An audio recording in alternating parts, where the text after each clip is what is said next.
The wind cuts through my cashmere sweater as I stand on Eagle's Point, staring down at the jagged rocks 300 feet below, and I know this is the moment my entire life changes forever because Vivian Chen Whitmore, my beloved adopted sister, who I defended against every whispered comment about her humble origins, is standing behind me with murder in her eyes, and I can feel her hatred radiating like heat from a furnace. "You were always too trusting, little sister," she says, and her voice carries none of the warmth that fooled me for 22 years. None of the gratitude I expected after giving her everything, sharing everything, loving her like blood when everyone else in our social circle whispered that she would never truly belong to the Whitmore pharmaceutical dynasty.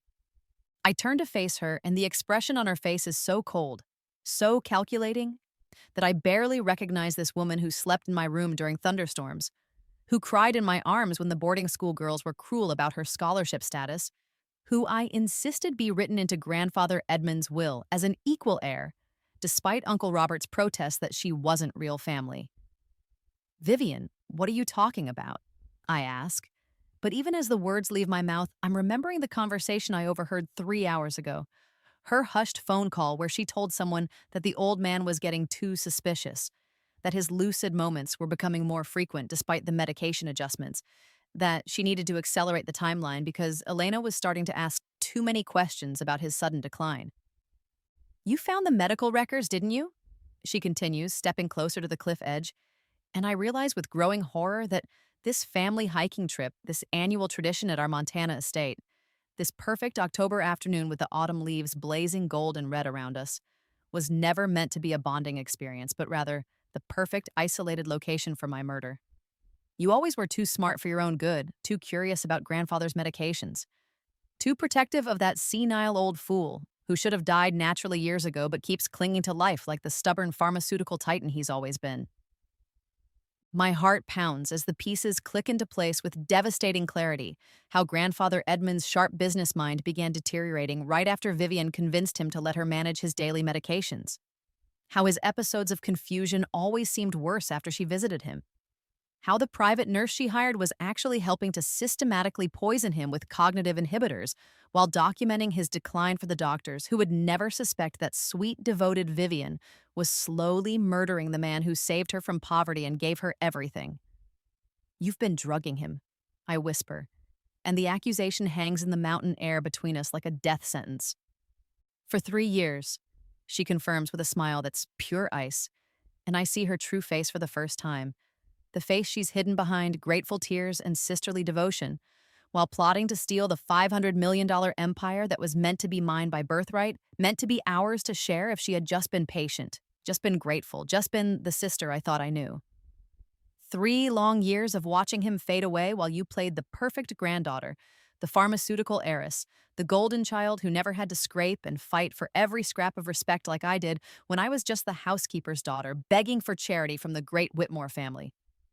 The bitterness in her voice cuts deeper than any physical wound, and I realize that every moment of love I gave her, every defense I mounted against the social climbers who whispered about her origins, every time I insisted she deserved the same inheritance as a biological granddaughter, all of it was feeding a resentment so deep and poisonous that it transformed gratitude into homicidal rage.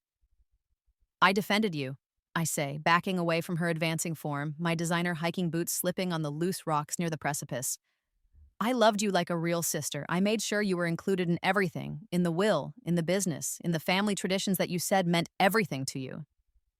And I hated every second of your pity," she snarls, her perfectly manicured hands clenching into fists.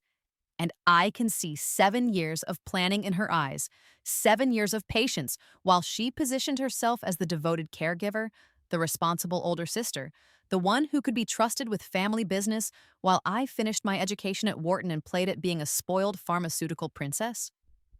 Do you know what it's like to smile and say thank you when someone gives you what should have been yours from the beginning? To play grateful when you deserve to be an equal?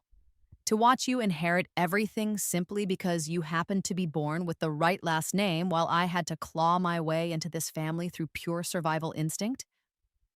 The pharmaceutical empire that built our family's fortune, the research facilities that develop life-saving medications for millions of patients worldwide, The foundation that provides free treatments to children in developing countries, all of it means nothing to her, except as a prize, to be won through murder and manipulation. And I realize with sickening clarity that she's been playing a long game that makes chess look like checkers. The charity embezzlement, I breathe, remembering the financial discrepancies I discovered in our foundation's books last month. You set me up to take the blame, didn't you? Those forged documents in your apartment will be discovered after your tragic suicide, she says conversationally, as if discussing the weather rather than my imminent death. Poor Elena, overwhelmed by guilt over stealing from sick children, driven to take her own life rather than face the shame of criminal charges and family disgrace, leaving behind a suicide note that confesses everything and begs forgiveness from the grandfather she supposedly loved so much. My blood turns to ice water as I understand the full scope of her scheme, how she's spent months creating evidence of my supposed mental breakdown, my supposed financial crimes, my supposed desperate need to escape justice through suicide, all while positioning herself as the shocked and grieving sister who will inherit everything when the will is read and the lawyers determine that my share transfers to her as the surviving heir. No one will believe it, I say desperately. But even as I speak, I know she's thought of everything, covered every angle, planned for every contingency with the same methodical precision that made her valuable to our pharmaceutical company's strategic planning division. Marcus already thinks you've been acting strangely lately, she says with a smile that's pure poison, mentioning my fiancé, who should be here to protect me. Should be standing by my side instead of back at the main house discussing business mergers with Uncle Robert while his intended bride faces her would-be murderer alone on a mountain cliff. The way you've been asking odd questions about grandfather's medications, your supposed guilt over the charity funds, your increasing isolation from friends and family, all of it points to a young woman struggling with criminal behavior and suicidal ideation. The betrayal cuts so deep that I can barely breathe, knowing that my own fiancé has been fed lies about my mental state, my character, my behavior, and has apparently accepted them without question because he trusts Vivian's version of events more than his own observations of the woman he claims to love. You manipulated him too, I realize, and she nods with satisfaction that makes my stomach churn with revulsion. Marcus was always weak, she says dismissively, too focused on merging his family's tech company with our pharmaceutical empire to pay attention to what was happening right under his nose, too eager to believe that his perfect bride was secretly cracking under pressure, rather than asking the hard questions about why I was so eager to share details about your supposed breakdown. The mountain wind picks up, sending loose rocks skittering over the cliff edge, and I realize that time is running out, that Vivian has chosen this moment carefully, that the rest of our family is far enough away at the main lodge that no one will hear me scream as I fall to my death on the jagged rocks below. Please, I whisper, hating myself for begging but desperate to survive. Desperate to protect Grandfather Edmund from her poisonous care, desperate to expose the truth before she destroys everything our family built over 5 generations of pharmaceutical innovation and humanitarian service. You should have minded your own business, she says, taking another step closer, her eyes bright with the fever of someone who has planned this moment for years and finally gets to see it come to fruition. You should have stayed focused on your charity galas and your wedding planning and your privileged little life instead of digging into medical records and asking uncomfortable questions about cognitive decline patterns that don't match natural dementia progression. I can see the calculation in her movements, the way she's positioning herself to make my fall look accidental, to ensure that when the search and rescue teams find my body, they'll conclude that Eleanor Whitmore slipped during a family hike and tragically plummeted to her death while her devoted sister tried desperately to save her. The whole family will grieve for you, she continues with mock sympathy, and I'll be the perfect mourning sister, the one who dedicates her life to preserving your memory while managing the pharmaceutical empire you'll never get to inherit. But as she lunges forward to push me over the edge, I see something in her eyes that gives me hope. A flicker of uncertainty, a moment of hesitation that suggests she's not quite as coldly calculating as she wants me to believe, and I realize that somewhere deep inside she might still have enough humanity to be reached, enough conscience to be stopped. Vivian, please, I say one more time. We can work this out. We can get help for grandfather. We can share the inheritance the way it was always meant to be. You don't have to do this. Yes, I do, she whispers. and her hands slam into my chest with the force of 7 years of accumulated resentment. 7 years of playing second fiddle to the golden granddaughter. 7 years of swallowing her pride and accepting charity from people she's convinced herself are her enemies rather than her family. The world tilts sideways as I fall backward over the cliff edge, the autumn sky spinning above me as I plummet toward the rocks below. And my last coherent thought before the darkness takes me is that Vivian Chen Whitmore has just made the biggest mistake of her life because she assumes I'm too weak to survive, too privileged to fight back, too naive to come back from the dead and destroy her the way she's destroying our family. The rocks rush up to meet me like jagged teeth, and as my broken body bounces off the granite cliff face, I have time to think about how perfectly Vivian has orchestrated my destruction, how every detail of her master plan unfolds in my mind with crystalline clarity while my bones shatter and my blood paints the mountain stone crimson. She's been building this moment for a decade, ever since she was 12 years old and mother brought her home from the shelter after her own mother died cleaning our family's estate. Ever since she realized that being saved from poverty meant she would always be indebted to the Whitmores instead of truly belonging to them. And I think about the car accident that killed my parents when I was 16, how the police investigation concluded it was weather-related, despite the strange mechanical failures that Uncle Robert questioned but never pursued, how Vivian was so comforting during my grief while secretly ensuring that she became my closest family member. Besides grandfather Edmund, my most trusted confidant and advisor who shaped my decisions about inheritance planning and family business involvement. The charitable foundation discrepancies she's framed me for are just the latest move in a chess game that began with my parents' death, continued through years of subtle manipulation and isolation tactics, and culminates now with my murder disguised as suicide, following a supposed mental breakdown over financial crimes I never committed. My body hits the first ledge and I feel ribs crack like kindling. But through the haze of agony, I remember the suicide note she mentioned. The one that's probably already planted in my apartment back in Manhattan, typed on my personal laptop using writing patterns she studied and memorized through years of reading my private correspondence and journal entries.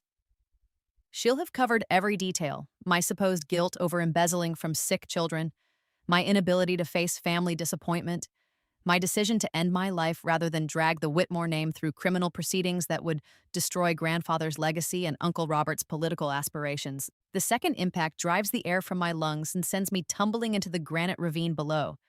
And I know that when the rescue teams find my body tomorrow, or the next day, they'll see exactly what Vivian wants them to see: a tragic accident during a family hiking trip, the beloved granddaughter who slipped on loose rocks while her devoted sister tried desperately to save her, the pharmaceutical heiress whose death will shock the business world and leave her inheritance to the one person who loved her enough to stand by her during her final troubled months. Darkness pulls at the edges of my vision, but I force myself to stay conscious long enough to understand the full scope of her manipulation. How she's spent 3 years slowly poisoning grandfather Edmund with cognitive inhibitors that mimic dementia symptoms while convincing the family that his decline is natural. How she's positioned herself as his primary caregiver and medical advocate while systematically destroying his mental capacity to recognize her true nature or remember the details of his original will that named me as primary heir, with her receiving a substantial but secondary inheritance. Marcus will never question the suicide narrative because she's been feeding him carefully selected lies about my behavior for months, making him believe that I've been struggling with guilt and depression and financial pressure, while she appears to be the stable, supportive family member who tried to help me through my supposed crisis. Uncle Robert will accept her version of events because he's always been uncomfortable with my direct inheritance preference, always believed that family wealth should be managed by the most competent family member, regardless of bloodline. And Vivian has spent years proving her business acumen and strategic thinking while positioning me as an emotional, impulsive young woman who makes decisions based on sentiment rather than logic. The third and final impact sends me crashing into the boulder field at the bottom of the ravine, and I feel something fundamental break inside my skull, some essential connection between thought and consciousness that makes the world fade to gray around the edges. But even as my body fails and my blood pools on the ancient stone, I hold on to one burning truth that gives me the strength to keep fighting. Vivian Chen Whitmore has underestimated me completely, has confused privilege with weakness, has mistaken love with stupidity, and has made the fatal error of assuming that Elena Whitmore will die as easily as she has lived. She thinks she's killed the naive granddaughter who defended her against every slight, who insisted on equal treatment despite her origins, who shared everything without reservation because she believed that love and loyalty were more important than bloodline and birthright. But as consciousness slips away and the mountain wind carries the sound of her voice calling my name in perfect imitation of a grieving sister who tried too late to save me, I make a promise to myself that cuts through the pain and the darkness like a blade. If I survive this fall, if I live through this betrayal, if I somehow find the strength to crawl back from the dead, I will become everything she fears and nothing she expects. I will transform myself into a weapon capable of destroying her legal defenses, of exposing her financial crimes, of proving her systematic poisoning of our grandfather and her deliberate manipulation of our entire family structure. I will study law with the same intensity that she studied murder. We'll learn corporate litigation and inheritance disputes and pharmaceutical industry regulations until I can dismantle her empire with the precision of a surgeon removing a cancer. I will become Elena Chen, taking her original surname as both identity shield and bitter irony. And I will work my way into her life as her legal counsel, her trusted advisor, her corporate lawyer who helps protect the pharmaceutical fortune she's stolen through fraud and homicide. The darkness finally takes me completely, but my last coherent thought is crystal clear. Vivian wanted to inherit the Whitmore empire by destroying Elena Whitmore, but she has no idea what Elena Chen will be capable of when she returns to collect the debt that's owed in blood and justice and the systematic destruction of everything Vivian has built on lies and murder and the graves of people who loved her more than she deserved. I wake up 3 days later in a cabin that smells like antiseptic and pine wood, and the first face I see belongs to Jake Morrison, a mountain climber whose weathered hands are surprisingly gentle as he checks my pulse and adjusts the makeshift IV drip that's keeping me alive, despite injuries that should have killed me instantly when I hit those rocks at the bottom of Eagles Point Ravine. "Easy there," he says in a voice roughened by years of high-altitude climbing and military service. "You've been unconscious for 72 hours, and your body's held together with more stitches than a quilting bee. But you're alive. And that's more than anyone expected when I found you bleeding out on those boulders." The pain hits me like a physical wall as consciousness returns fully, ribs that scream with every breath, a left leg that's been reset and splinted with military precision, a head injury that makes the cabin spin whenever I try to focus on details. But through it all, I feel something burning inside my chest that has nothing to do with broken bones and everything to do with the rage that kept me breathing when I should have died on impact. "My family," I whisper through lips that are cracked and swollen. "They think I'm dead, don't they?" "Search and rescue called off the operation yesterday morning," Jake confirms, settling into a chair beside the narrow bed where he's been keeping me alive through sheer stubborn competence and field medic training from his army days. Too much blood at the scene, too many broken rocks, too steep for anyone to survive that kind of fall, especially after they found pieces of your clothing and some personal effects scattered on the cliff face where you bounced off the granite. I close my eyes and let the implications wash over me. How perfect this is for Vivian's plan. How she's probably standing in Grandfather Edmund's study right now, wearing black and accepting condolences from family friends, while signing papers that transfer my inheritance to her as the surviving heir. How she's managed to become the grieving sister and the primary beneficiary in one perfectly executed murder that everyone will remember as a tragic accident. "She pushed me," I say quietly, testing whether Jake will believe me or dismiss it as head trauma delusion. "I figured as much," he replies without hesitation, and his calm acceptance gives me the first hope I've felt since waking up in this primitive medical station. "Spent enough years in combat zones to recognize the difference between accident trauma and assault trauma, and your injuries tell a story about someone who was fighting for their life right up until they went over that cliff edge." The relief of being believed, of having someone understand that my near death was attempted murder rather than hiking mishap, brings tears that sting my damaged face and remind me how completely Vivian has isolated me from anyone who might question her version of events. "She's been planning this for years," I continue, my voice gaining strength as I begin to process the full scope of what happened and what needs to happen next. Systematic poisoning of our grandfather, financial fraud in my name, manipulation of my fiancé and my uncle, all building up to this moment when she inherits everything by murdering the one person who stood between her and complete control of our family's pharmaceutical empire. Jake nods thoughtfully, his experienced eyes taking in details that most people would miss. The defensive wounds on my hands where I tried to fight her off, the impact patterns that suggest I was pushed rather than falling accidentally, the calculated nature of choosing an isolated location where witnesses would be impossible and rescue extremely unlikely. "So what do you want to do about it?" he asks, and the question hangs in the air between us like a challenge. "I want to stay dead," I say immediately, the plan forming in my mind with crystalline clarity even through the fog of pain medication and head trauma. I want to let her think she's won. Let her inherit everything and start making the mistakes that will eventually destroy her, while I transform myself into someone she'll never recognize. Someone who can get close enough to document her crimes and build a legal case that will send her to prison for the rest of her life.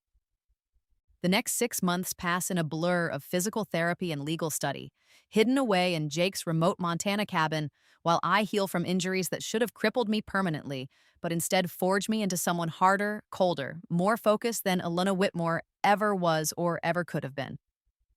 I learned that Jake Morrison is more than just a mountain climbing guide with military medical training. He's also a partner in a small but prestigious law firm that specializes in corporate litigation and white-collar crime. And he becomes my mentor in both physical recovery and legal education as I begin the long process of transforming myself from victim to predator. And during the day, I study case law and corporate regulations, learning everything about pharmaceutical industry oversight and inheritance disputes and financial fraud prosecution while my broken bones knit themselves back together with savage determination. During the night, I monitor news reports about Whitmore Industries and my own supposed death, watching from a distance as Vivian consolidates her control over the family empire, while grandfather Edmund's condition deteriorates without my protection, and Uncle Robert accepts her version of recent events without asking the hard questions that might expose her systematic deception. I watch my own funeral on television, a lavish affair where Vivian plays the devastated sister with Oscar-worthy performance skills, where Marcus delivers a eulogy that makes it clear he genuinely believes I committed suicide due to financial crimes and mental instability, where Uncle Robert speaks movingly about the tragic loss of the family's youngest member, while carefully avoiding any mention of the inheritance transfer that makes Vivian the primary beneficiary of grandfather Edmund's pharmaceutical fortune. The injustice of it burns through me like acid, seeing my legacy destroyed and my reputation tarnished while my murderer accepts sympathy and condolences from people who should be investigating her instead of comforting her. By the end of my first year of supposed death, I've completed the equivalent of a full semester of law school through independent study and correspondence courses. And I've also undergone reconstructive surgery to repair the facial damage from my fall, while deliberately altering my appearance enough that casual recognition will be impossible. I become Elena Chen, using Vivian's original surname as both protective camouflage and pointed irony, and I begin building an identity that will allow me to infiltrate the legal world that governs pharmaceutical corporations and inheritance disputes.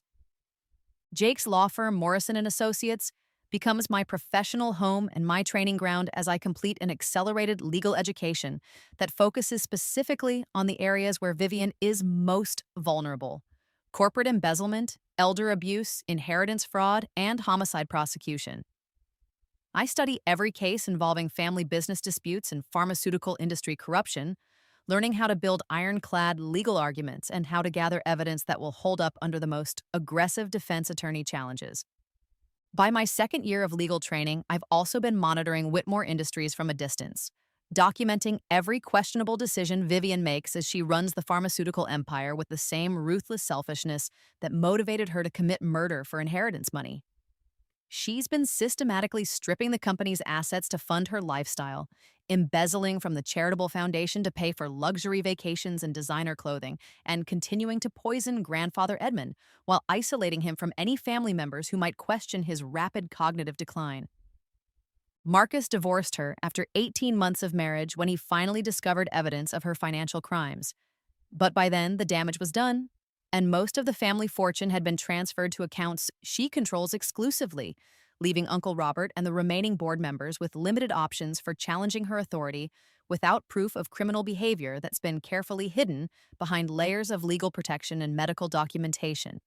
I spend my third year completing Harvard Law School through an intensive program that Jake arranges with his professional connections, graduating summa cum laude with specializations in corporate litigation and inheritance law while continuing to document Vivian's crimes from a distance.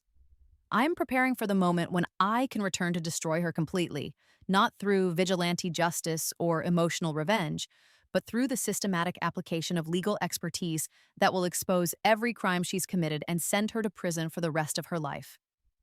By my fourth year, I'm working as a junior associate at Morrison and Associates, building a reputation for brilliance and ruthlessness in corporate litigation, while carefully positioning myself for the moment when Whitmore Industries will need new legal counsel due to the mounting financial irregularities that even Vivian can't hide forever.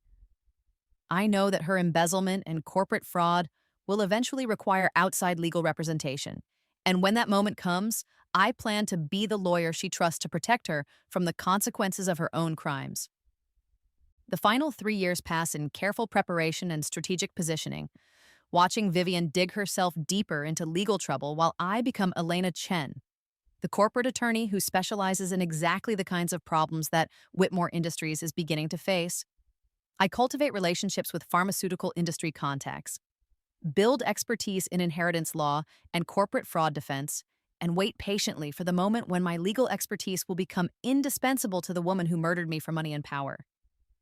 7 years after Vivian Chen Whitmore pushed me off Eagles Point Cliff, I'm ready to introduce myself as the lawyer who will help her navigate the mounting legal challenges facing Whitmore Industries, and she has no idea that Elena Chen is about to become her worst nightmare, made manifest in the form of corporate legal counsel who knows every crime she's committed and has spent 7 years preparing to destroy her through the justice system she thinks will protect her forever. I walk into the Whitmore Industries boardroom at exactly 9 o'clock on a Tuesday morning in October, 7 years to the day after my supposed death, wearing a charcoal gray Armani suit that costs more than most people's monthly salary and carrying a leather briefcase that contains enough evidence to send Vivian Chen Whitmore to prison for the rest of her life.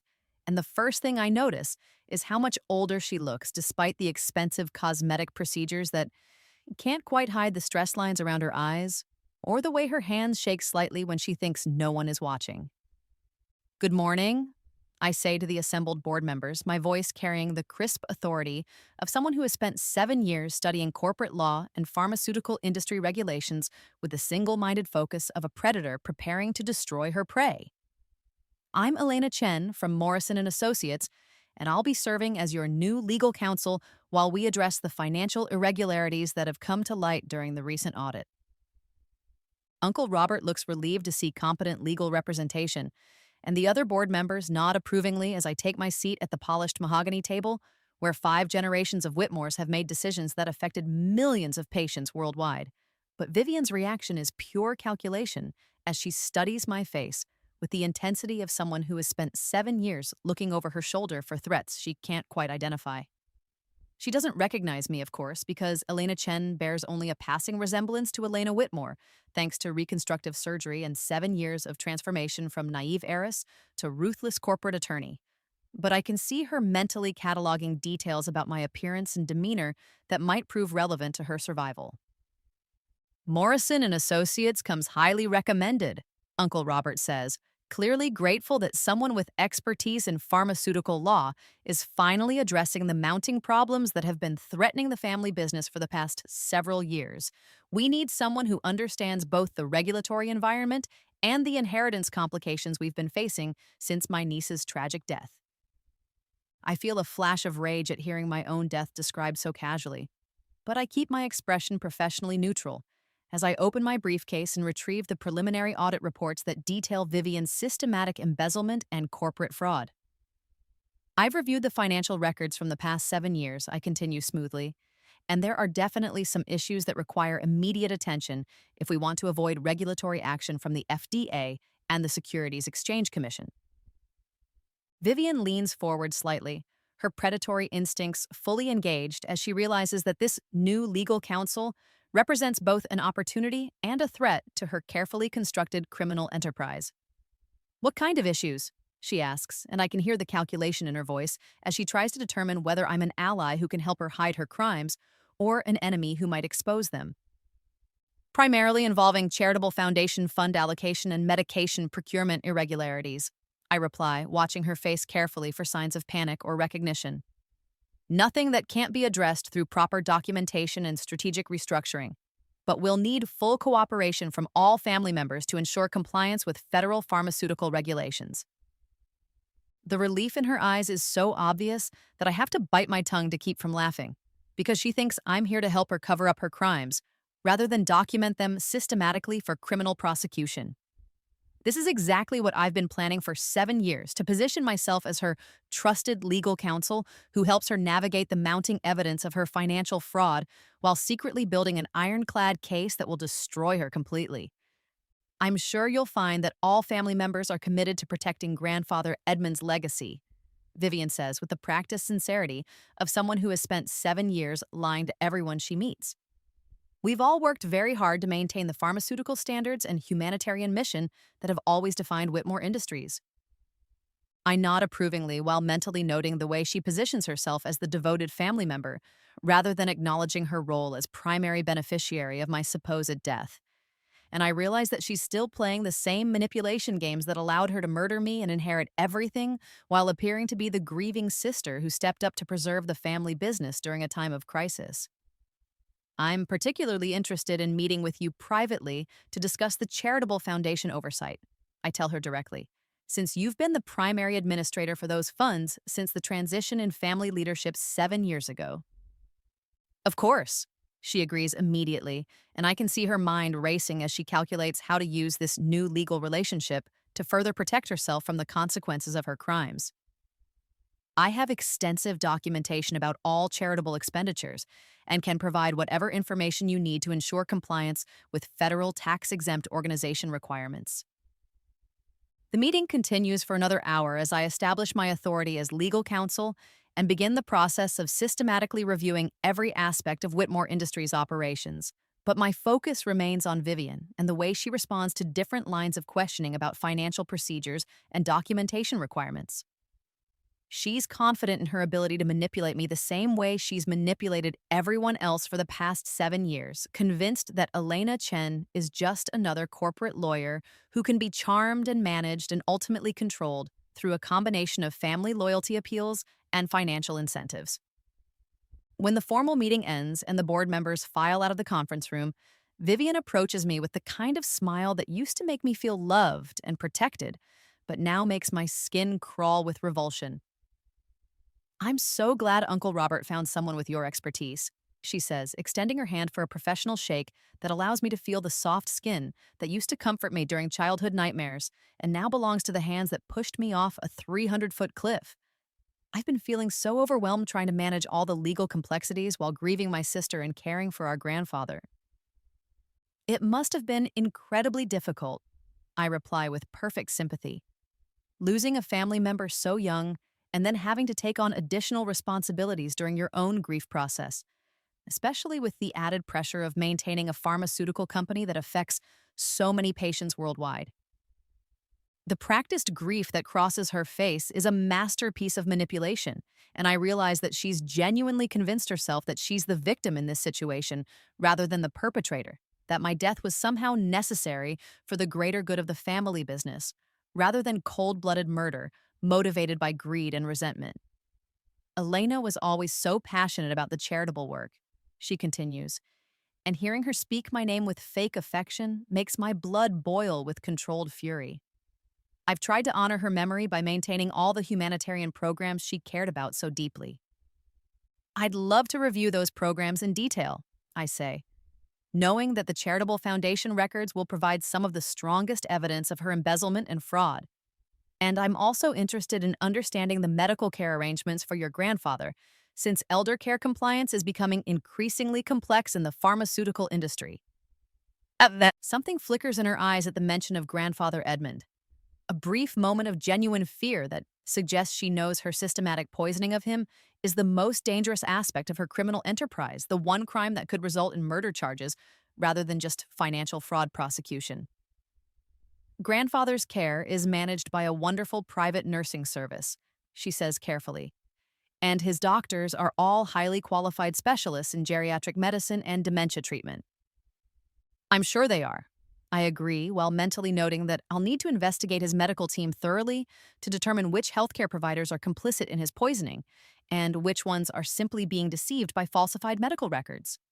But given the regulatory environment around pharmaceutical executives and their medical care, I'll need to review all documentation to ensure there are no conflicts of interest or improper medication protocols. The meeting ends with arrangements for me to begin comprehensive legal review of all Whitmore Industries operations, starting with the charitable foundation records that I know will reveal systematic embezzlement stretching back to within months of my supposed death. As I walk out of the building where 5 generations of my family built a pharmaceutical empire dedicated to healing and humanitarian service, I feel the satisfaction of a hunter who has successfully positioned herself within striking distance of her prey. Vivian Chen Whitmore has no idea that Elena Chen is Elena Whitmore returned from the dead to collect 7 years' worth of accumulated justice. But over the next several months, she's going to learn exactly what happens when you murder someone who refuses to stay buried and comes back as your lawyer instead of your victim. David Park is waiting for me in the Morrison and Associates parking garage when I finish my first day as Whitmore Industries legal counsel, his tall frame leaning against my Tesla with the patient confidence of someone who has spent 7 years watching me transform from broken victim to calculating predator, and the sight of him makes my heart skip in a way that has nothing to do with my mission of revenge and everything to do with the man who saved my sanity while Jake Morrison saved my life. "How did it go?" he asks as I approach, his dark eyes searching my face for signs of emotional damage from spending 8 hours in the same building where Vivian Chen Whitmore has been systematically destroying everything my family built over 5 generations of pharmaceutical innovation. "She doesn't recognize me at all," I reply, allowing myself a moment of genuine relief as I lean into his embrace, feeling the solid warmth of the only person who knows my true identity and supports my need for justice even when he worries about what revenge might cost my soul. 7 years of surgical reconstruction and personality transformation have made Elena Chen completely unrecognizable as Elena Whitmore, which means I can get close enough to document every crime she's committed without her realizing that her victim has returned to destroy her. David's arms tighten around me protectively, and I know he's thinking about the nightmares that still wake me sometimes, the phantom pain from broken bones that healed years ago, the rage that burns so hot and constant that it's become my primary source of motivation and my greatest threat to emotional stability. "Are you sure you can handle being around her every day?" he asks quietly, his voice carrying 7 years of love and patience and concern for my well-being. "Because destroying her legally is important, but not if it destroys you in the process." I pull back to look at him directly. This man who has been my anchor and my conscience throughout the long process of rebuilding myself from the shattered remains of Elena Whitmore into the legal weapon that Elena Chen has become. David Park is everything Marcus never was: genuinely caring, intellectually brilliant, ethically uncompromising, and patient enough to wait for me to heal from trauma that goes far deeper than physical injuries. His family's pharmaceutical fortune rivals the Whitmore empire, but he chose corporate law over business management because he believes in justice rather than profit, and he's spent the past 4 years as my mentor, my partner, and my closest friend while carefully avoiding any pressure for romantic relationship that might interfere with my emotional recovery. "I can handle being around her," I say with conviction that comes from 7 years of preparation, because every moment I spend documenting her crimes brings me closer to putting her in prison where she belongs. And every lie she tells me gives me more evidence to use against her when this case goes to trial.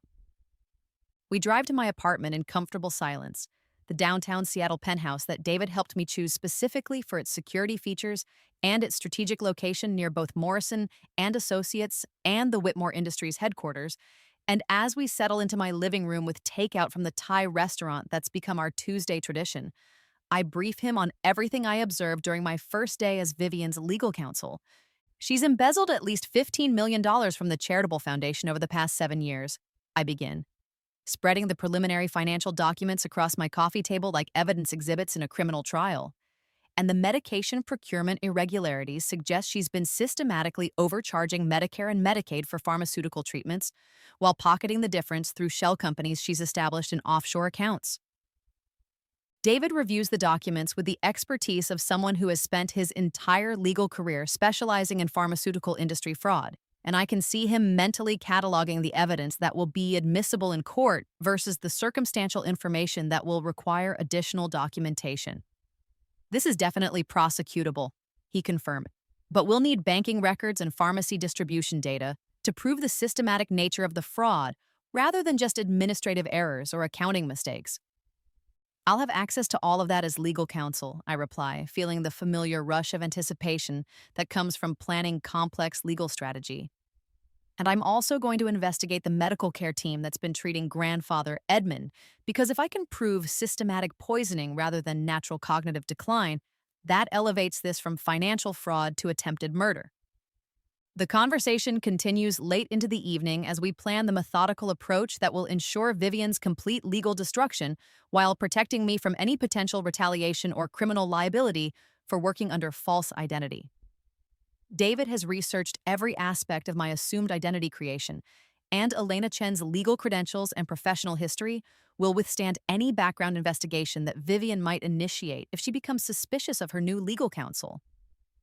What about Marcus? David asks eventually, and I feel the familiar twist of anger and betrayal when I think about my former fiancé who accepted Vivian's lies about my mental state and financial crimes without ever questioning whether the woman he claimed to love was capable of the systematic deception she was accused of committing. He divorced Vivian 2 years ago when he finally discovered evidence of her embezzlement, I reply. But by then, most of the family fortune had already been transferred to accounts she controls exclusively, and he never suspected that her financial crimes were connected to systematic murder, rather than just greed and opportunism. David nods thoughtfully, understanding the complex emotional dynamics that will affect my ability to maintain professional objectivity when dealing with people who should have protected me, but instead accepted my supposed death without adequate investigation. "Do you think he'll recognize you?" he asks. "Not unless I want him to," I say with confidence that comes from 7 years of studying corporate law and pharmaceutical industry regulations. Because Elena Chen is everything Elena Whitmore never was: cold, calculating, professionally ruthless, and completely focused on legal strategy rather than emotional relationships or family loyalty. The truth is that I've become someone harder and more dangerous than Elena Whitmore ever could have been. Someone who understands that justice requires systematic planning and emotional discipline, rather than impulsive revenge or sentimental attachment to people who proved themselves unworthy of trust and love. Elena Chen is my greatest creation and my most effective weapon, the legal professional who will systematically destroy Vivian Chen Whitmore through the justice system she thinks will protect her from the consequences of her crimes. As David prepares to leave for his own apartment, he pauses at my door with the expression of someone who wants to say something important, but doesn't want to risk emotional pressure that might interfere with my mission. "I'll be here whenever you need me," he says simply, "for legal support, emotional support, or anything else that helps you get through this process safely." I kiss him gently, feeling the promise of something deeper that will have to wait until I've finished the work that brought me back from the dead. And as I watch him drive away, I realize that Vivian Chen Whitmore's greatest mistake wasn't pushing me off that cliff 7 years ago. It was assuming that Elena Whitmore would stay dead instead of returning as Elena Chen, the corporate attorney who specializes in destroying people exactly like her. The Whitmore Industries' financial records spread across my office like a treasure map leading directly to Vivian's criminal empire. And after 3 weeks of systematic review, I have documented evidence of embezzlement that totals nearly $20 million stolen from the charitable foundation that was supposed to provide free medications to children in developing countries. Money that instead funded Vivian's lifestyle of luxury vacations and designer clothing, and the expensive apartment she maintains in Manhattan for weekend shopping trips that cost more than most families spend on housing in an entire year. I sit in my corner office at Morrison & Associates, reviewing the bank transfer records that show exactly how she's been siphoning money through shell companies and offshore accounts. And I feel the familiar satisfaction of a predator who has successfully tracked her prey to the point where escape becomes impossible. The paper trail is so obvious that any competent forensic accountant would spot the irregularities immediately, which tells me that Vivian has been counting on family loyalty and grief-motivated reluctance to investigate her financial management, rather than careful criminal planning to hide her systematic theft. She's been remarkably sloppy, I tell David during our lunch meeting at the downtown restaurant, where we can discuss sensitive legal matters without worrying about corporate surveillance or accidental eavesdropping from Whitmore Industries employees. Almost like she wanted the embezzlement to be discovered eventually, which suggests either supreme arrogance or complete desperation to maintain a lifestyle she can't actually afford. David reviews the financial documents I've compiled with the methodical precision of someone who has spent his entire legal career building cases against pharmaceutical industry fraud. And I can see him mentally organizing the evidence into the narrative structure that will be most effective for criminal prosecution. This is definitely enough for federal charges, he confirms. But we need to be careful about how we present the evidence to avoid any appearance that Elena Chen has conducted illegal surveillance or violated attorney-client privilege while serving as Whitmore Industries' legal counsel. The ethical complexities of my situation require careful navigation, because while I have every legal right to seek justice for attempted murder and systematic fraud, my use of false identity as legal counsel creates potential professional liability that could compromise the entire case if it's not handled properly. I've been thinking about that, I reply, and I believe the best approach is to present myself as a whistleblower who discovered evidence of criminal activity while conducting legitimate legal review, rather than as a victim seeking personal revenge through professional misconduct. Our conversation is interrupted by my phone buzzing with a text message from Vivian, requesting an emergency meeting to discuss urgent legal matters affecting the charitable foundation. And I feel my pulse quicken with anticipation, because I know she's beginning to realize that someone is investigating her financial activities more thoroughly than she expected. This is the moment I've been preparing for, when her confidence begins to crack and she starts making the desperate mistakes that will provide additional evidence for criminal prosecution. She wants to meet this afternoon, I tell David, showing him the message that carries just enough panic to suggest that Vivian is starting to understand the scope of the legal problems she's facing, which means she's probably discovered that someone has been requesting detailed banking records and pharmaceutical distribution data that will expose the full extent of her embezzlement and Medicare fraud. I returned to Whitmore Industries that afternoon wearing my most expensive suit and carrying a briefcase that contains enough evidence to destroy Vivian's life completely. But when I enter her executive office, I'm struck by how much she's aged in just 3 weeks since I began my legal review. The stress of knowing that her crimes are being investigated has carved new lines around her eyes and given her hands a tremor that she tries to hide by keeping them clasped tightly in her lap. And I realize that 7 years of looking over her shoulder for retribution has taken a psychological toll that no amount of stolen money can repair. "Thank you for coming so quickly," she says, gesturing for me to take a seat in the chair across from her mahogany desk, and I notice that she's positioned herself so that the afternoon sunlight coming through the window creates a natural spotlight effect that makes her appear more vulnerable and sympathetic. A manipulation technique she's probably used thousands of times to deflect suspicion and generate protective responses from people who should be questioning her behavior. "Of course," I reply with professional warmth. "Your message suggested there were urgent matters affecting the foundation, and I know how important the charitable work is to preserving your family's humanitarian legacy." The mention of family legacy makes her flinch slightly, and I know she's thinking about grandfather Edmund and the systematic poisoning that represents her most dangerous criminal exposure. The one crime that could result in murder charges rather than just financial fraud prosecution. "I've been reviewing the foundation records myself," she continues carefully, "and I'm concerned that there might be some accounting irregularities that could be misinterpreted by federal regulators who don't understand the complexities of pharmaceutical charity work." This is exactly the opening I've been hoping for, the moment when she tries to manipulate me into helping her cover up evidence of her crimes rather than investigating them thoroughly. "What kind of irregularities?" I ask with the concerned expression of a legal counsel who wants to help her navigate potential compliance issues. "Well," she says, leaning forward with the practiced sincerity of someone who has spent 7 years lying to everyone she meets, There have been some transfers between foundation accounts and operational accounts that might appear questionable to someone who doesn't understand the cash flow requirements of international pharmaceutical distribution. And I'm worried that a superficial audit might create regulatory problems that could interfere with our ability to help sick children.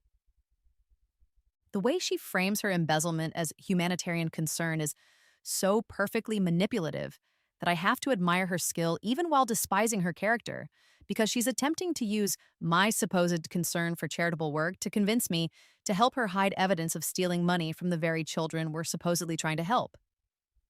I see, I say thoughtfully, and you're concerned that regulatory investigators might not understand the legitimate business reasons for these transfers. Exactly, she says with relief that's almost palpable. I was hoping you could help me prepare documentation that explains the operational necessity of these financial arrangements, so that if anyone questions them, we can demonstrate that everything was done for proper business purposes rather than any kind of personal benefit. I spend the next hour listening to her elaborate justifications for systematic embezzlement, while taking careful notes that will provide additional evidence for criminal prosecution. And I realize that she's so desperate to avoid discovery that she's actually confessing to financial crimes while asking me to help her create false documentation to hide them. This is beyond anything I hoped for when I began this investigation. She's literally asking her victim to help her cover up the crimes she committed against her victim's family. I'll need to review all the banking records and transfer documentation, I tell her finally, to understand the full scope of what we're dealing with and develop appropriate compliance strategies that will satisfy regulatory requirements while protecting the Foundation's humanitarian mission. Thank you so much, she says, and the gratitude in her voice is genuine because she thinks Elena Chen is going to help her avoid prosecution for crimes against Elena Whitmore. I knew you would understand the complexities involved and help us navigate this situation properly. As I leave her office with promises to begin immediate work on protective documentation and compliance strategies, I feel the satisfaction of a hunter who has successfully maneuvered her prey into the perfect position for a clean kill. Vivian Chen Whitmore has just asked me to help her cover up systematic embezzlement from sick children, elder abuse against our grandfather, and attempted murder against me. And she has no idea that every word of our conversation was recorded on the digital device I carry for exactly these situations. The legal trap is set perfectly, and now all I need to do is continue gathering evidence while she digs herself deeper into criminal liability through increasingly desperate attempts to avoid consequences for crimes she committed 7 years ago when she thought murder would solve all her problems permanently. I drive to the Whitmore estate on a gray November afternoon, 6 weeks into my systematic destruction of Vivian's criminal empire, carrying a briefcase full of evidence that will eventually send her to prison for the rest of her life and a heart full of nervous anticipation about seeing grandfather Edmund for the first time since the day she pushed me off Eagles Point Cliff.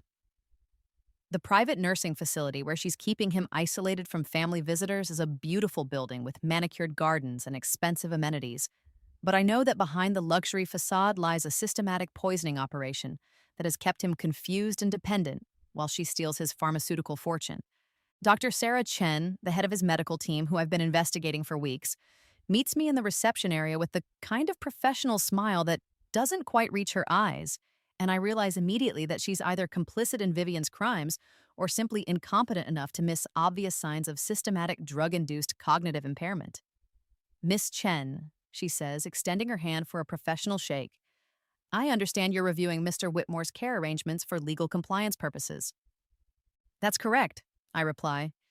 Studying her face for tells that might indicate guilty knowledge versus professional defensiveness. I need to ensure that all medication protocols and treatment decisions comply with federal regulations regarding pharmaceutical executive medical care, particularly given the recent audit findings that suggest potential conflicts of interest in family business operations.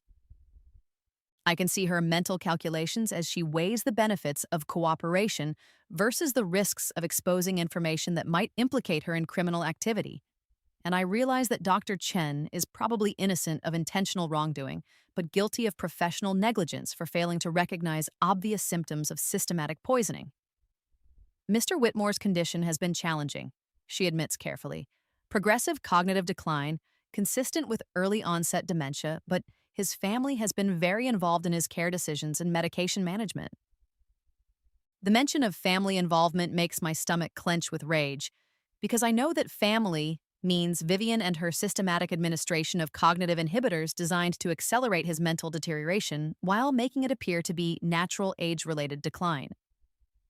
I'd like to review his medication history and speak with him directly about his care preferences, I say, knowing that any lucid conversation with grandfather Edmund will provide crucial evidence about Vivian's systematic poisoning.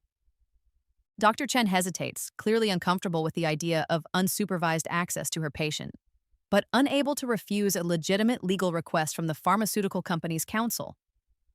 He has good days and bad days, she warns, and his family has requested that visitors be limited to avoid overstimulation that might worsen his confusion.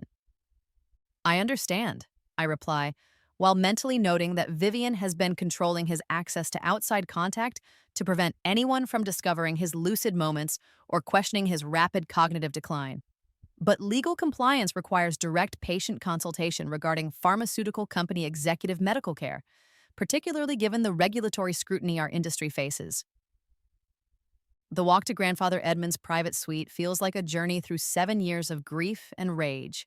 And when I see him sitting by the window in his wheelchair, staring out at gardens he can't quite recognize, my heart breaks all over again for the brilliant pharmaceutical innovator who revolutionized treatments for childhood diseases and dedicated his fortune to humanitarian medical research. He looks so much older than his 84 years, so frail and confused that it takes all my self-control not to immediately call the police and have Vivian arrested for elder abuse and attempted murder. Mr. Whitmore, I say gently, taking the chair beside him and studying his face for signs of recognition or awareness. I'm Elena Chen, and I'm here to discuss your medical care and legal affairs. He turns to look at me with eyes that are clouded with confusion, but still carry traces of the sharp intelligence that built a pharmaceutical empire from nothing. And for a moment, I think he doesn't recognize me at all, that 7 years of systematic poisoning have destroyed his ability to connect present reality with past memories. But then something shifts in his expression, a flicker of awareness that makes him lean forward and study my face with the intensity of someone trying to solve a puzzle that matters more than anything else in the world. Elena? He whispers.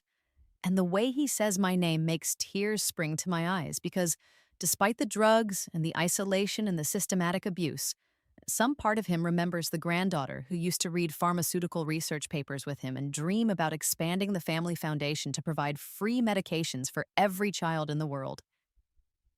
Yes, grandfather, I say quietly, taking his hand and feeling the papery skin that used to be strong enough to carry me on his shoulders through the gardens of our family estate.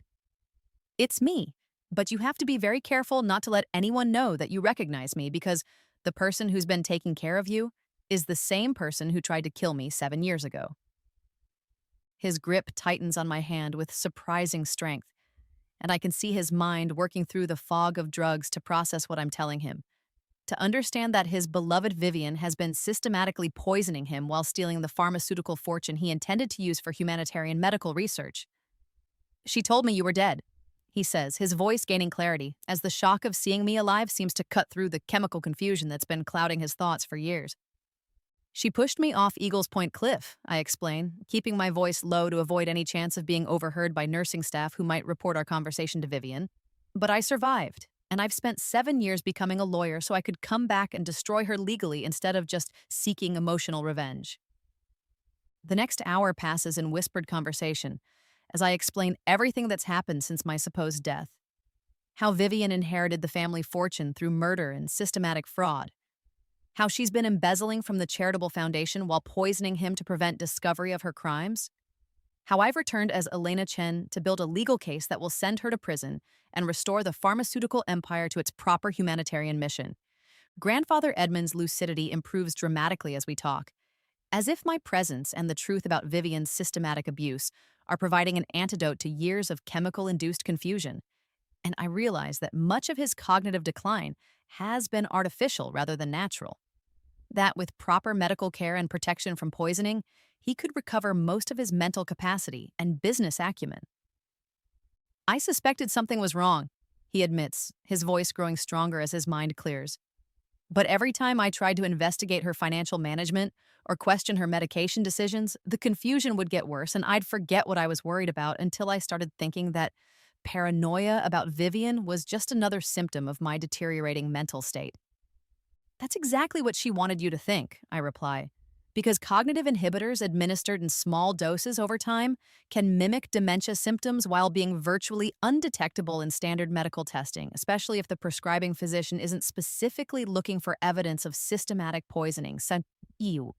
We spend another 30 minutes planning how to gather evidence of the systematic poisoning while protecting his safety and maintaining the illusion that Elena Chen is just a legal counsel conducting routine compliance review rather than his supposedly dead granddaughter seeking justice for attempted murder. I arrange for independent medical testing that will detect the cognitive inhibitors in his system while positioning it as routine pharmaceutical executive health screening rather than poisoning investigation. I need you to be very careful not to show any improvement in your condition, I warn him as our visit comes to an end. Because if Vivian realizes that you're becoming more lucid, or that someone is investigating her medical decisions, she might escalate to more direct methods of eliminating threats to her criminal operation. He nods with understanding. That tells me the pharmaceutical innovator who built this empire is still sharp enough to grasp complex strategic planning despite years of systematic abuse. And as I prepare to leave, I feel hope for the first time since returning from the dead that justice will be served and our family's humanitarian legacy will be restored. Elena, he says as I reach the door, I never believed that suicide story, never believed that you would steal from sick children or abandon the pharmaceutical research that meant everything to both of us. And I've been praying for 7 years that somehow you would find a way to come back and restore the truth. The drive back to Seattle passes in a blur of tears and rage and determination because seeing grandfather Edmund's condition firsthand has transformed my mission from personal revenge into humanitarian urgency.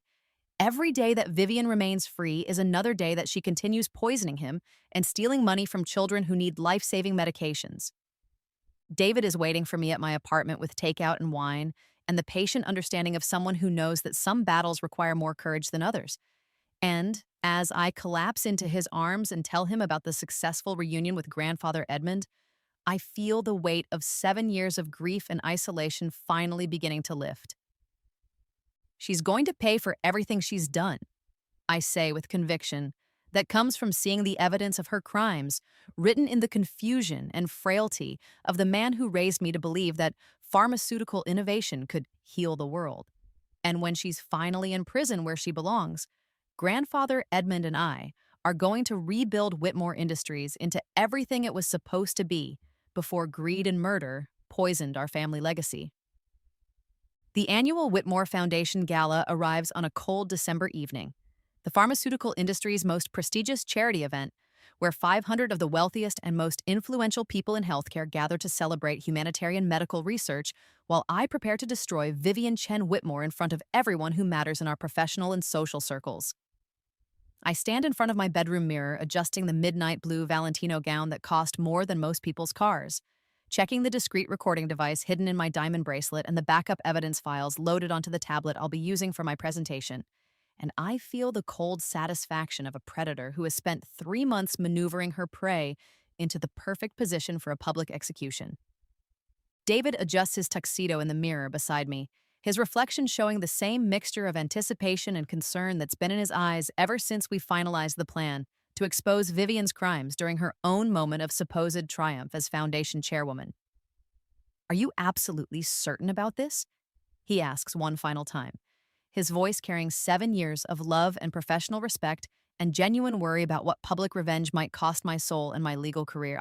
I'm certain, I reply, taking his hand and feeling the steady warmth that has anchored me through every step of this systematic destruction. Because she chose this venue for her crimes, used charitable work as a cover for embezzlement and murder, and the people who donated money to help sick children deserve to know that their contributions have been stolen by the woman they trusted to honor my supposed memory. The grand ballroom at the Four Seasons is decorated with white orchids and gold accents that create an atmosphere of elegant philanthropy. And as we enter, I see 3 months of careful planning coming together perfectly.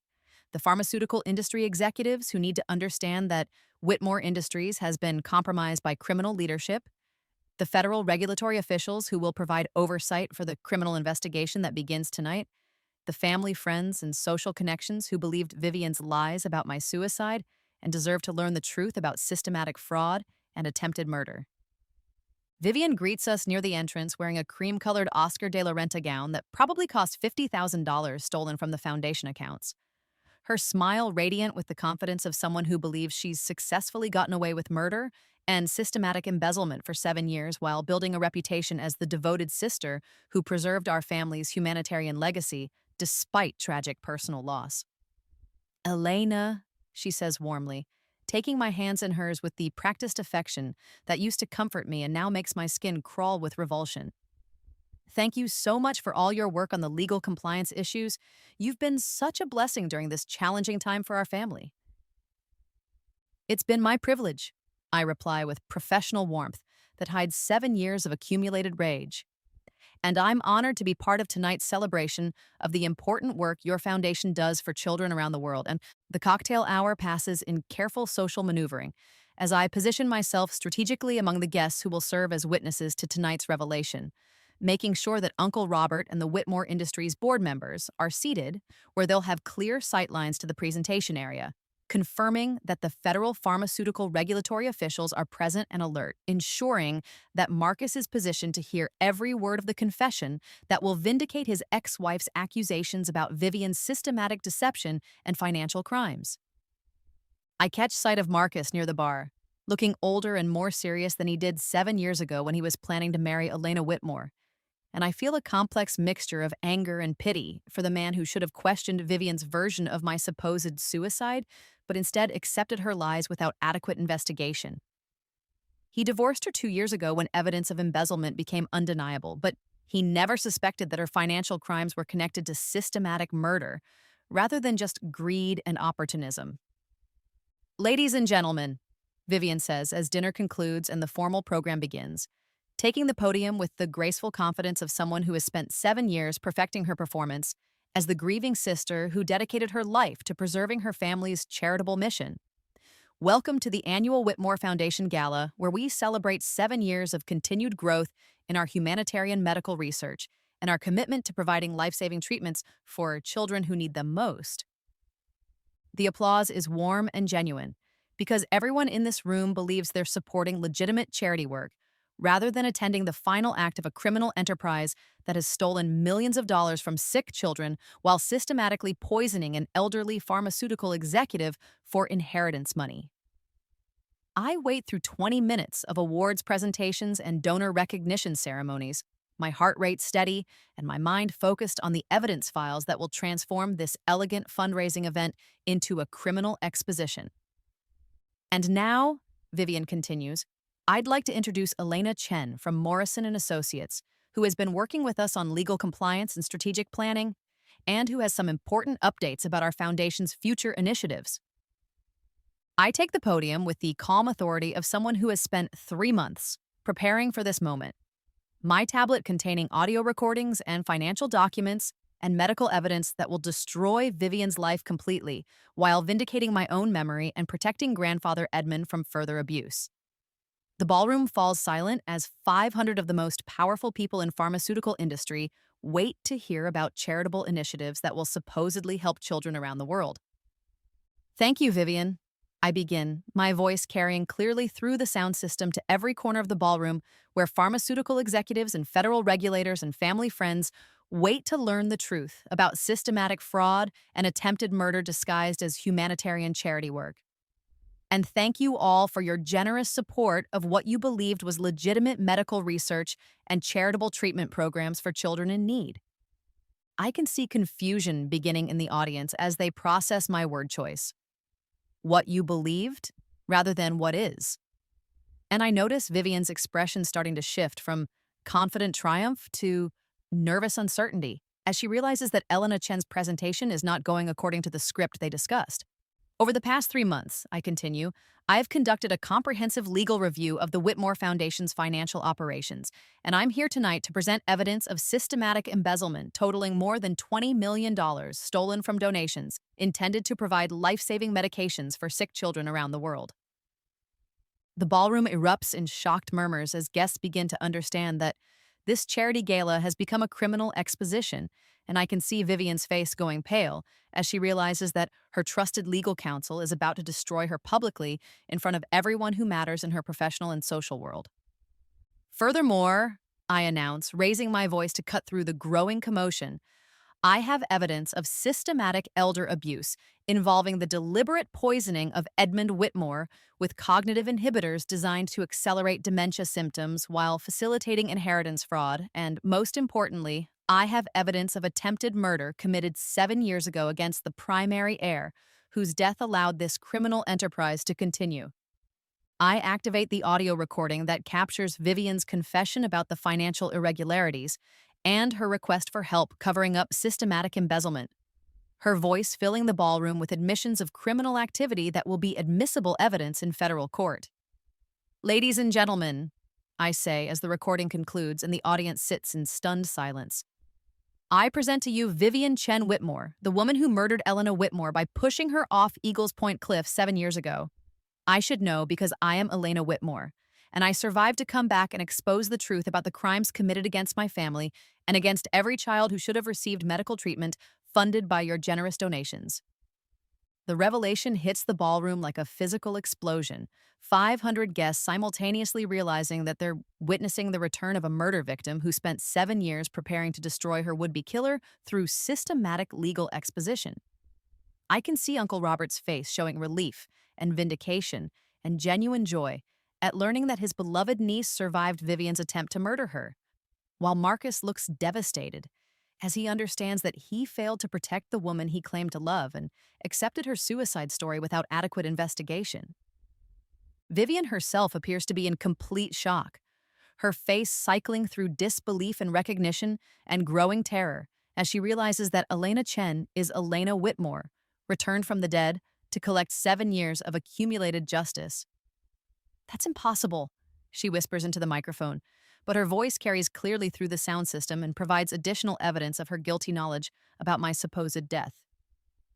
"Security is already en route," I announce as uniformed police officers enter the ballroom to take Vivian into custody for attempted murder, systematic embezzlement, and elder abuse. And federal prosecutors will be filing charges based on the evidence I've gathered during my 3 months as legal counsel for the criminal enterprise that masqueraded as charitable foundation work.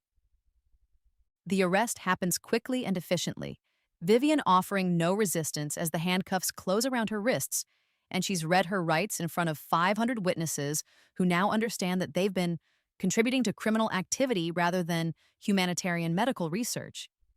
As she's led away from the podium where she expected to celebrate 7 years of successful deception, I feel the satisfaction of justice served and truth restored, but also a deep exhaustion that comes from carrying the weight of revenge for so many years. David reaches me first as the ballroom erupts in conversations about criminal charges and pharmaceutical industry ethics and the implications of systematic charity fraud, and his arms around me provide the stability I need as 7 years of accumulated rage finally begins to transform into something that might eventually become peace. "It's over," he says quietly.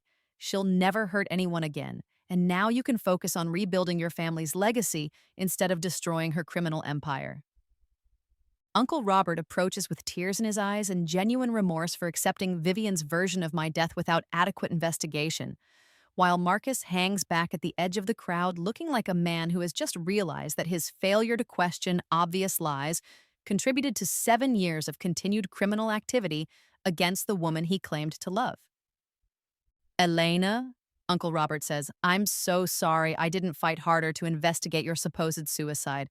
So sorry I let her isolate Edmund and steal the pharmaceutical fortune you were meant to inherit. So sorry it took 7 years for justice to be served. What matters now," I reply, "is that we work together to restore Whitmore Industries to its proper humanitarian mission and ensure that grandfather Edmund receives the medical care he needs to recover from years of systematic poisoning." The Whitmore Foundation gala concludes with federal prosecutors taking statements from witnesses and pharmaceutical industry executives, pledging support for reformed charitable operations under legitimate leadership. And as David and I finally leave the Four Seasons Ballroom, where I reclaimed my identity and my inheritance, I feel ready to begin the next chapter of my life as Elena Whitmore rather than Elena Chen, the pharmaceutical heiress who survived murder and returned to restore her family's legacy of healing rather than harm. Federal prosecutors move swiftly once the evidence files are transferred from my tablet to their investigation database, and within 48 hours of the gala revelation, Vivian Chen Whitmore is formally charged with attempted murder in the first degree, systematic embezzlement of charitable funds, elder abuse through deliberate poisoning, inheritance fraud, and conspiracy to commit Medicare fraud through pharmaceutical distribution irregularities that total nearly $30 million stolen from government healthcare programs over 7 years. I sit in the federal prosecutor's office reviewing the criminal complaint that will send my would-be murderer to prison for the rest of her life. And Assistant U.S. Attorney Sarah Rodriguez explains how the evidence I gathered during 3 months as legal counsel provides the foundation for criminal charges that will withstand any defense attorney challenges.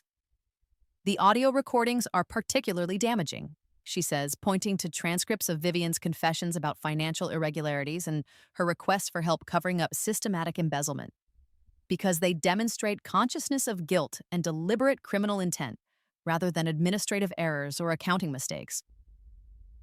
David sits beside me reviewing the civil lawsuit that will recover stolen assets and restore them to legitimate charitable operations.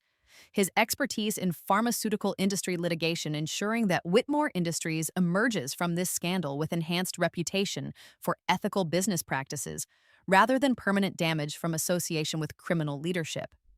The foundation's donor base is actually increasing, he reports with satisfaction, because contributors are impressed that systematic fraud was exposed and prosecuted rather than covered up to protect family reputation.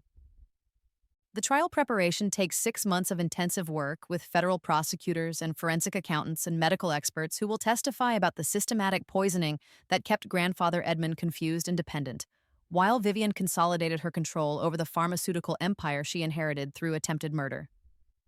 I spend countless hours reviewing evidence and preparing testimony, transforming from Elena Chen, the corporate lawyer, back into Elena Whitmore, the pharmaceutical heiress who survived assassination and returned to seek justice through legal channels rather than vigilante revenge. Grandfather Edmund's recovery progresses remarkably once the cognitive inhibitors are eliminated from his medical treatment, and he receives proper neurological care from specialists who understand that much of his dementia was artificially induced rather than naturally occurring.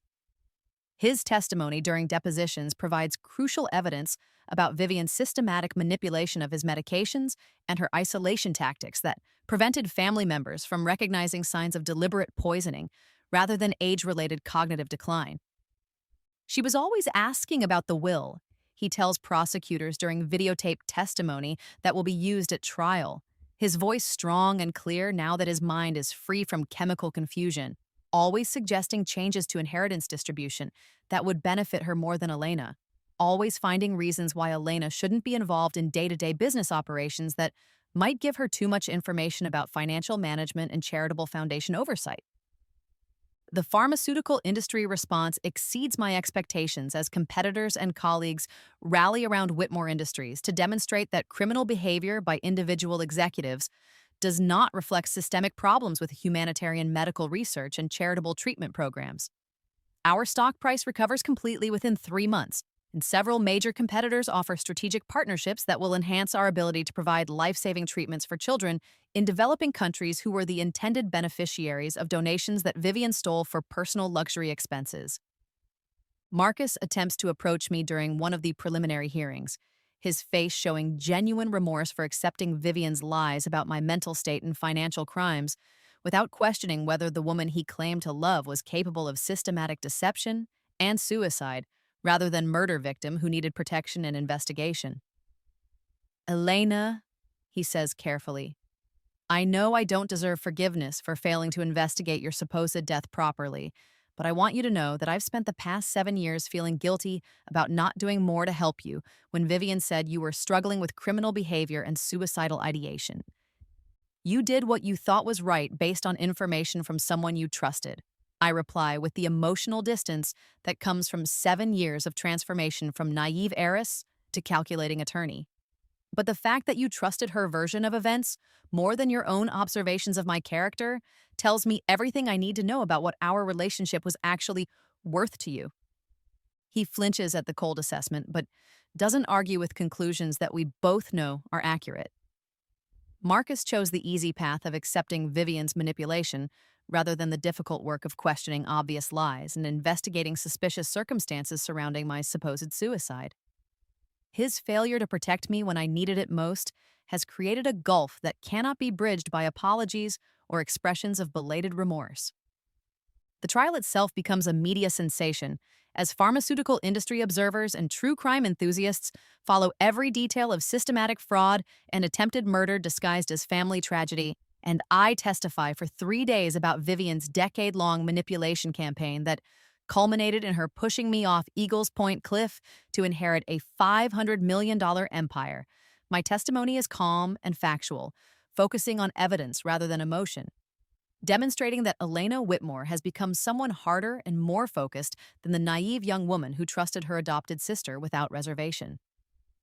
Vivian's defense attorneys attempt to portray her as a victim of childhood trauma and social class resentment, who made poor decisions under extreme pressure. But the systematic nature of her crimes and the calculated cruelty of her manipulation tactics make sympathy impossible for jurors who hear audio recordings of her confessing to financial fraud while requesting help covering up evidence of theft from sick children. The verdict comes after only 8 hours of jury deliberation, guilty on all counts, with sentencing recommendations that will keep Vivian Chen Whitmore in federal prison for the rest of her natural life. As the judge reads the verdict and I watch my would-be murderer finally face consequences for 7 years of criminal activity, I feel justice served, but also a profound emptiness where rage used to burn. Revenge has been completed, but now I need to discover who Elena Whitmore becomes when she's no longer defined by the need to destroy the person who tried to kill her. 25 years to life, David tells me as we leave the federal courthouse after sentencing, with no possibility of parole for the attempted murder conviction, which means she'll die in prison for what she did to you and your grandfather and all those children whose medical treatment money she stole for designer clothing and luxury vacations. Uncle Robert approaches with genuine gratitude for my decision to seek justice through legal channels rather than private revenge, and his relief at having family leadership restored to ethical management reflects the broader pharmaceutical industry response to systematic fraud exposure and prosecution. The board wants to offer you the chief executive position, he says, with complete authority to rebuild our humanitarian mission and restore the charitable foundation to legitimate medical research and treatment programs. I accept the position with the understanding that Elena Whitmore has spent 7 years preparing for this moment, transforming from murder victim to corporate leader who understands both legal strategy and pharmaceutical innovation in ways that will make Whitmore Industries stronger and more effective than it ever was before criminal leadership nearly destroyed our family legacy. The civil asset recovery succeeds in reclaiming nearly all the stolen money, which is immediately transferred to legitimate charitable accounts that will fund treatment programs for children who needed medical care, while Vivian was embezzling their donations for personal luxury expenses. The foundation's operations expand dramatically as pharmaceutical industry competitors contribute matching funds to demonstrate industry-wide commitment to humanitarian medical research and ethical business practices. As I walk through the Whitmore Industries headquarters building, where 5 generations of my family developed life-saving treatments for millions of patients worldwide, I realize that Elena Whitmore has finally become everything she was meant to be. Not just an heiress who inherited wealth and position, but a leader who earned authority through surviving attempted murder and transforming herself into someone capable of protecting her family's humanitarian legacy against future threats. The empty office where Vivian once planned systematic embezzlement and murder now belongs to Elena Whitmore, pharmaceutical executive and corporate attorney who will spend the rest of her life ensuring that medical innovation serves humanitarian purposes rather than personal greed, and the satisfaction I feel has nothing to do with revenge and everything to do with justice, properly served through legal channels that protect society from predators who would destroy charitable work for profit. 2 years after Vivian's conviction and life sentence, I stand in the rose garden at the Whitmore family estate, wearing my grandmother's wedding dress, watching David Park adjust his tie with the nervous excitement of a man who has waited patiently through 7 years of trauma recovery and systematic revenge to finally marry the woman he's loved since she was too broken to accept genuine affection from anyone. The afternoon sun filters through autumn leaves that remind me of that October day when my sister pushed me off a cliff. But now the memory brings gratitude rather than rage, because surviving that attempted murder led me to become someone stronger and more complete than Eleanor Whitmore ever could have been without the transformation that came from crawling back from the dead. You look beautiful, Grandfather Edmund says as he offers his arm to walk me down the aisle, his voice strong and clear now that 2 years of proper medical care have restored most of the mental acuity that Vivian's systematic poisoning had stolen. And I know your parents would be so proud of the woman you've become, the leader you've chosen to be, and the man you've chosen to love. The wedding ceremony is intimate and meaningful. 50 guests who represent the authentic relationships I've built as Elena Whitmore, rather than the social obligations that defined my life before I learned to distinguish between genuine love and manipulative dependency. Uncle Robert walks proudly as my second escort, his gratitude for restored family leadership evident in every gesture and expression, while Jake Morrison sits in the front row with the quiet satisfaction of someone who saved my life and watched me use that gift to seek justice rather than revenge. David's wedding vows bring tears to my eyes as he promises to love the woman I've become, rather than trying to restore the naive girl I used to be, to support my pharmaceutical innovations and humanitarian missions while building a partnership based on equality rather than protection, to stand beside me through whatever challenges face our merged pharmaceutical empires as we work to expand life-saving treatments for children around the world. Elena, he says, taking my hands in his, with the steady warmth that has anchored me through every step of healing and growth, you saved yourself by becoming someone remarkable, and I promise to spend our marriage celebrating who you are rather than mourning who you used to be. My own vows focus on gratitude for his patience during the years when I was too focused on destroying Vivian to accept love that didn't serve my mission of justice, appreciation for his professional expertise that helped me build criminal cases rather than seeking emotional revenge, and excitement about building a pharmaceutical legacy that combines the Whitmore humanitarian tradition with the Park family's technological innovations to create treatment programs that will help millions of children who need medical care their families cannot afford. The reception continues late into the evening as pharmaceutical industry colleagues and family friends celebrate not just our marriage, but the broader restoration of ethical leadership to companies that affect global healthcare access. And I feel the deep satisfaction of someone who has transformed personal trauma into professional mission that will outlast any individual grief or triumph. David and I dance to music that reminds us of our Tuesday evening dinners during the years when friendship was all I could offer, and I realize that the love we share has been strengthened rather than weakened by the time we spent building trust and partnership before committing to lifetime marriage vows. Mrs. Park, he says as we slow dance under stars that shine down on the estate where 5 generations of Whitmores learned to balance pharmaceutical profits with humanitarian responsibilities. How does it feel to finally be Elena Whitmore again instead of Elena Chen? It feels like coming home, I reply honestly, but coming home is someone who earned the right to be here, rather than someone who inherited position without understanding its responsibilities or its costs. 18 months after our wedding, I give birth to twins who carry both Whitmore and Park family names, ensuring that the pharmaceutical legacies we've inherited will continue through children who will grow up understanding that medical innovation exists to serve humanitarian purposes rather than personal profit. David is a devoted father who helps with midnight feedings and diaper changes, while we both manage corporate responsibilities that have expanded our combined companies into global leadership positions for pediatric pharmaceutical research and charitable treatment programs. Grandfather Edmund spends hours with his great-grandchildren, reading them stories about pharmaceutical discoveries that saved millions of lives and teaching them that wealth carries obligations to help people who have less fortune and fewer opportunities. His complete recovery from Vivian's systematic poisoning has restored him to active participation in company strategic planning, and his wisdom about balancing innovation with ethics provides guidance that helps us navigate complex decisions about research priorities and treatment accessibility. Elena inherited more than money and position, he tells the twins during one of their afternoon reading sessions, his voice carrying pride and love and hope for the future. She inherited responsibility for continuing medical research that helps children around the world, and someday you'll inherit that same responsibility along with the strength and wisdom to fulfill it properly. I establish a victim advocacy program that helps other inheritance fraud victims seek justice through legal channels rather than private revenge, using my experience with false identity and corporate litigation to build cases against family members who commit elder abuse and financial crimes against relatives they're supposed to protect and love. The program operates through the Whitmore Foundation with funding that demonstrates our commitment to justice beyond our own family's circumstances. Marcus eventually remarries and builds a stable family with someone who appreciates his genuine character rather than his inheritance potential. And we maintain polite professional relationships that acknowledge our shared pharmaceutical industry interest without pretending that personal friendship is possible. After his failure to investigate my supposed suicide or protect me from Vivian's systematic manipulation.